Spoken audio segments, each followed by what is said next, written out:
जय श्री कृष्ण साथियों, मेरे यूट्यूब चैनल पर आपका स्वागत है। कैसे हैं आप लोग? आशा मैं कर रही हूँ कि आप सभी अच्छे होंगे और अपनी जो भूली भटकी तैयारियां हैं उसको कंप्लीट कर रहे होंगे, क्योंकि परीक्षा पहले तो 16 फरवरी को थी, 15-16 फरवरी को। अब वो अटल कर गई है 16-17 अप्रैल को। तो उसी हिसाब से जितना छूटा हुआ है उन सबको पूरा कर लेना चाहिए हमें। तो मैंने मंगाया है उपन्यास नीला चांद, जो कि शिव प्रसाद सिंह का, जो कि सिलेबस में लगा हुआ है, हम लोग को पढ़ना है। तो जब तक मुझे उपन्यास पढ़ना कहानी उपन्यास पढ़ना बहुत ही पसंद है और इसको मैं सबसे ज़्यादा जल्दी पढ़ भी लेती हूँ। तो मैंने सोचा थोड़ा आप लोगों से भी शेयर कर दूँ इनके विषय में। अगर आप नहीं पढ़ना चाहें तो थोड़ा वो समरी तो देख ही सकते हैं, जो जो मिल जाए। तो फिर कहना चाहूँगी, अगर आपने मेरा चैनल सब्सक्राइब नहीं किया तो ज़रूर कर लें और लाइक और कमेंट भी ज़रूर करें। तो सबसे पहले देखते हैं, यह नीला चांद उपन्यास है और यह है शिव प्रसाद सिंह का। और इनको 3 सम्मान मिला है, व्यास सम्मान, शारदा सम्मान एवं साहित्य अकादमी। तीनों सम्मान इनको मिला हुआ है। नीला चांद उपन्यास देखिए किस पुस्तक है, देखने भी काफ़ी खूबसूरत है, मुझे तो बहुत अच्छा लगा। तो इसके विषय में पीछे कुछ दिया हुआ पढ़ते हैं।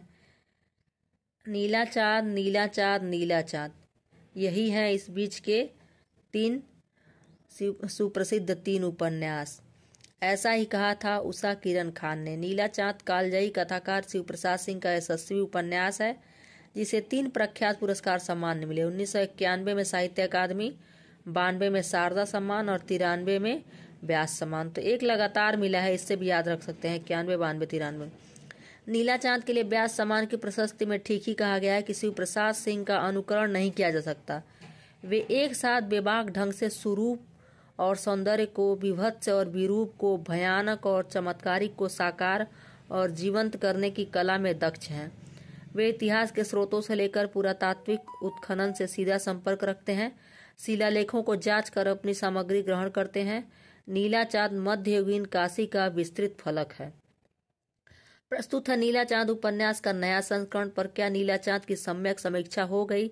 साहित्य अकादमी से ज्यादा पहुंचे न्यायाधीशगण शारदा सम्मान में और उससे भी एक कदम आगे पहुंचे व्यास सम्मान को देते हुए, किंतु नई सहस्त्राब्दी की दहलीज पर पांव रखने वालों को क्या नीला चांद का अंतिम संदेश पहुंचा दिया गया? रोटी का गोल टुकड़ा चाहिए अवश्यमेव जीने के लिए, पर क्या पेट भरने पर ऐसा जीना मानव की अभिप्सा को पूरी तरह बांध सकेगा? सर्वदा के लिए नहीं। रोटी के अलावा मानव का मन कुछ मांगेगा।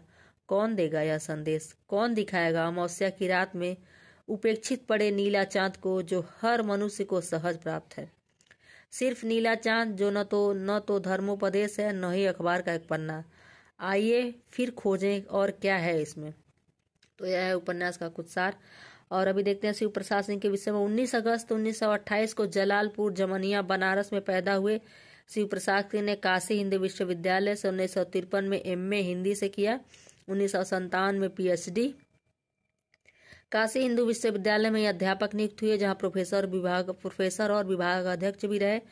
शिक्षा जगत के जाने माने हस्ताक्षर शिव प्रसाद सिंह का साहित्य की दुनिया में भी उतना ही ऊंचा स्थान है। प्राचीन और आधुनिक दोनों ही समय के साहित्य से अपने गुरु पंडित हजारी प्रसाद द्विवेदी की तरह समान रूप से जुड़े शिव प्रसाद सिंह नई कहानी आंदोलन के आरंभकर्ताओं में से हैं। कुछ लोगों ने उनकी दादी माँ कहानी को पहली नई कहानी माना है। व्यास सम्मान साहित्य अकादमी पुरस्कार आदि अनेक पुरस्कारों से सम्मानित हुए। और इनकी कुछ अन्य पुस्तकें हैं। अंधकूप संपूर्ण कहानियां है, अंधकूप जो संग्रह है। एक यात्रा सतह के नीचे भाग 2 है। अमृता भाग 3 है। अलग अलग वैतरणी, गली आगे मुड़ती है, सैलूस, मंजूशिमा, औरत, कोहरे में युद्ध, दिल्ली दूर है उपन्यास है। मानसी गंगा, किसको नमन करूं, संपूर्ण निबंधों के 2 खंड हैं। उत्तर योगी महर्षि श्री अरविंद की जीवनी है। कीर्तिलता और अवहट्ट भाषा, विद्यापति, आधुनिक परिवेश और नवलेखन, आधुनिक परिवेश और अस्तित्ववाद आलोचना आदि। और इनका निधन 28 सितंबर 1998 को हुआ। तो यह है नीला चांद उपन्यास, जिसको मैंने मंगाया है अमेजॉन से। मेरा पढ़ने का मन था, 499 का ही मिला है, छूट नहीं मिला बिल्कुल भी। पर मुझे पढ़ने का मन था, क्योंकि समझ में नहीं आ रहा था। बहुत दिन से मैंने सुन रखा था। पहले तो मैं 2-3 पेज पढ़ती रही, आगे ही नहीं बढ़ रहा था, पेज समझ में नहीं आ रहा था। फिर जब 2-3 पेज को 2-3 दिन 2-3 पेज पढ़ी हूँ तब थोड़ा आगे बढ़ा है। उसके बाद अच्छा लगा है, मैंने पूरा पढ़ लिया। तब इतना पूरा तो पढ़ के कोई दिखा नहीं सकता है। क्या है कि आजकल जो पुस्तकों में भूमिका दी गई है उससे प्रश्न पूछे जा रहे हैं। तो यहाँ से है अहम वाच।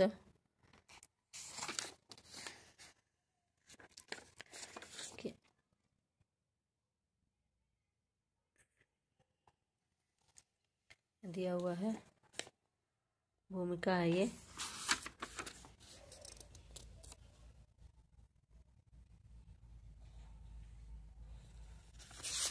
जरूर है, फिर से चाहे तो वीडियो रोक के पढ़ सकते हैं, क्योंकि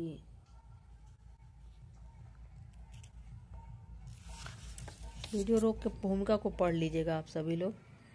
मैंने तो पढ़ लिया है, 2-3 बार पढ़ा तब समझ में आया, इसलिए पढ़ने का फिर मन नहीं कर रहा है। आप लोग वीडियो रोक के पढ़ सकते हैं, जिन भाई बहन को भी पढ़ना है। और प्लीज देखिए, तो यहाँ से शुरू हो रहा है, सिर्फ 1 मिनट।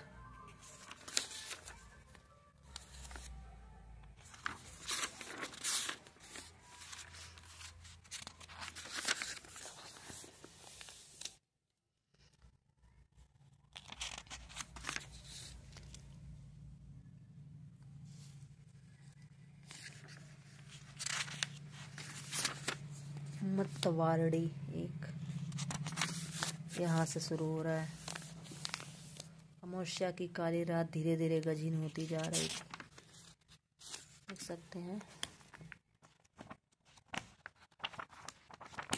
तो इसमें कुल कितने हैं अंतिम में?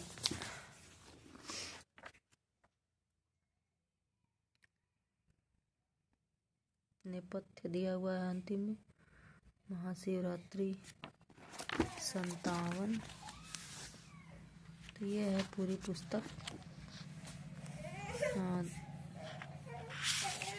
कठिन शब्दों के भावार्थ दिए गए हैं, संदर्भ सूची। तो आशा करती हूँ आपकी ये कुछ मदद करेगा। अगर आपको पढ़ना हो तो अमेज़ॉन से मंगा भी सकते हैं। धन्यवाद।